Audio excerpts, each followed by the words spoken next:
everybody, this is Zoe from nosaferplace. Now a few weeks ago I did a video reacting to 1-star reviews of my favourite books. Now you all seem to really enjoy this video and there is going to be a part 2 of the bookish version, but today I am here with a theatre version. Now I have literally just gone on the Time Out website, typed in some of my favourite plays and musicals and then gone to the review section.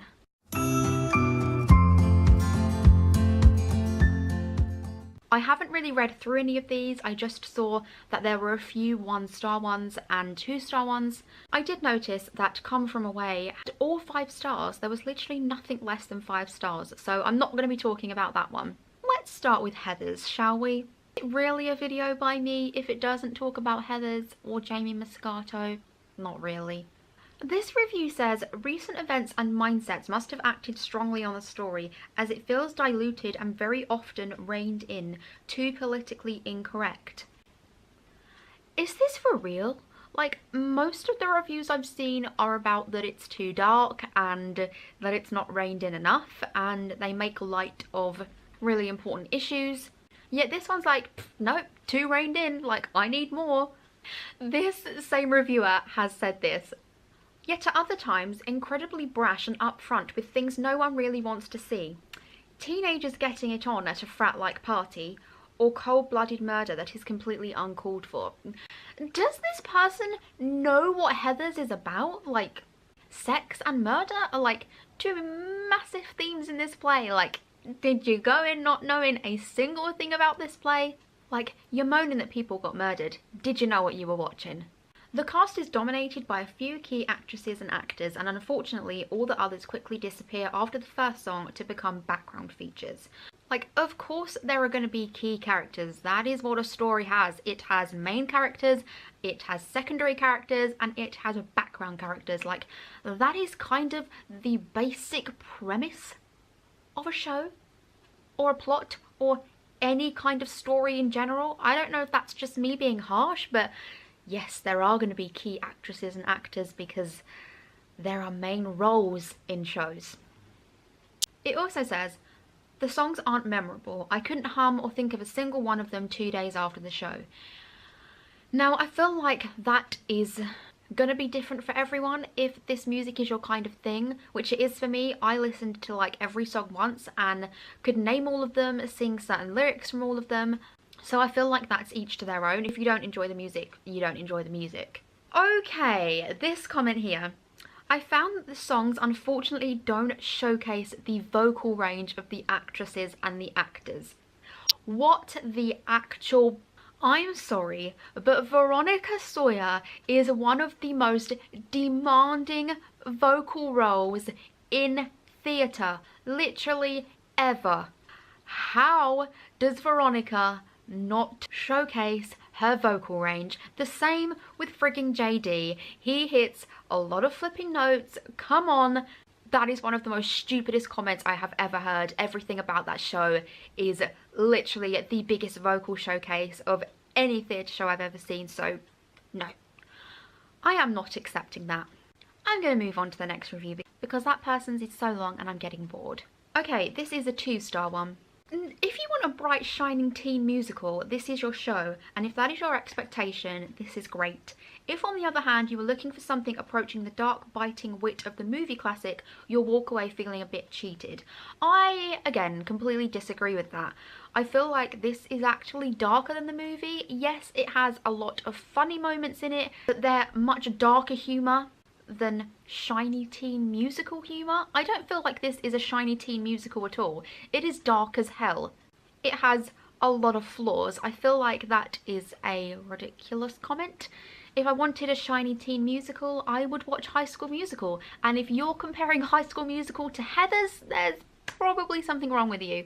The rest are all kind of like 5 stars, 4 stars, so I feel like we'll be moving on to the next musical now. Okay, so I was going to do one about 6, but all of the reviews on here are 5 stars. The only 3-star review is from the actual website themselves, so But one thing I will say from quickly skimming their 3-star reviews, stop comparing it to Hamilton. It is not Hamilton. It is not like Hamilton. Apart from it being based on history, there are no similarities, and that is something I had to get out there because I have been feeling that for a long time and it really irks me.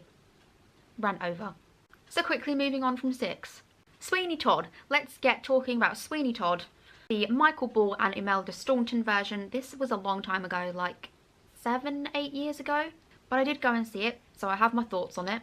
Here we go, 1 star. Shouldn't a musical be a musical? If you can whistle a tune from this dirge, you're probably one of those critics who only like productions that are a pain in the ear hole for ordinary mortals. The first comment, shouldn't a musical be a musical? Like, I think there's like 30 songs in that production. Like, how is that not musical? Am I missing something here? Yes, they're all like very dark songs, but I'm pretty sure dark songs still make it a musical. I don't know if that's just me throwing something out there in the wind, but yeah.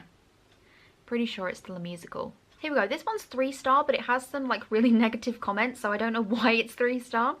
It didn't leave me going, wow. Something about it left me cold, though perhaps that's just the musical itself being quite different from the aforementioned. She compared it to Matilda, Les Mis or Legally Blonde. So I feel like when you're going to see Sweeney Todd, you need to go in with the mindset that it is not going to make you feel good and happy and really smiley, because it is a very depressing show. So saying something about it left you cold, I feel like that's how I left it as well. That wasn't a bad thing. You just go away feeling like, wow, what have I just watched?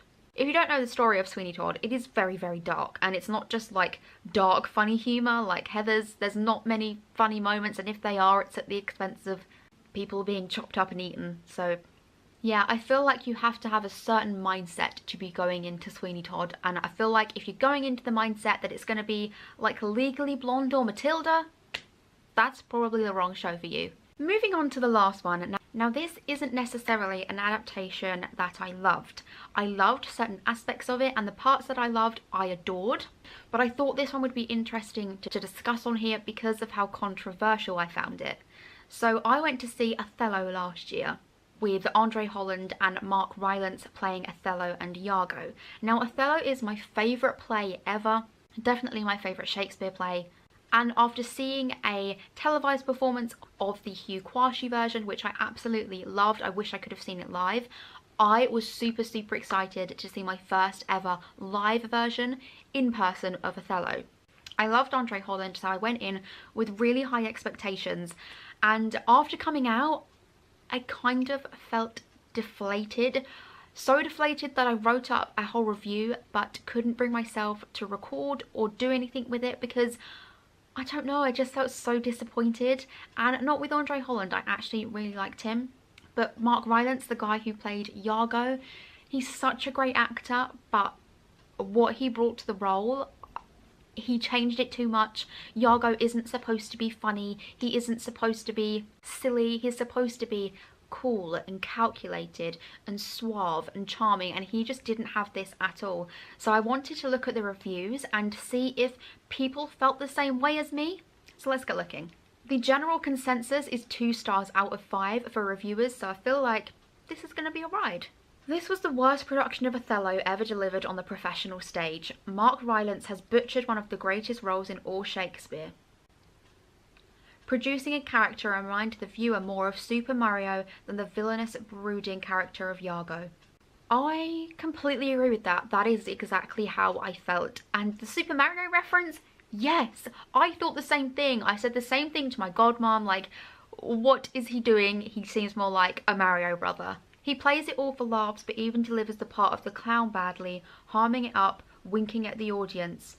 Do you know what? I completely agree with that. That's how I came away from it. It didn't matter how good Andre Holland was at playing Othello, which I did think was really good. The fact that Iago was so butchered completely ruined it for me. I really thought all of these reviews would be 5 stars and it would just be me wanting the show to be more traditional and like it was written. But I'm glad it wasn't. All of them are saying how bad Iago made it, and I completely agree, and it's such a shame because Mark Rylance is such an incredible actor, and I know he was only acting it the way that he was directed to, but it just really didn't work. This one says, Andre Holland had no ability to play the authority and emotional depth required for this role.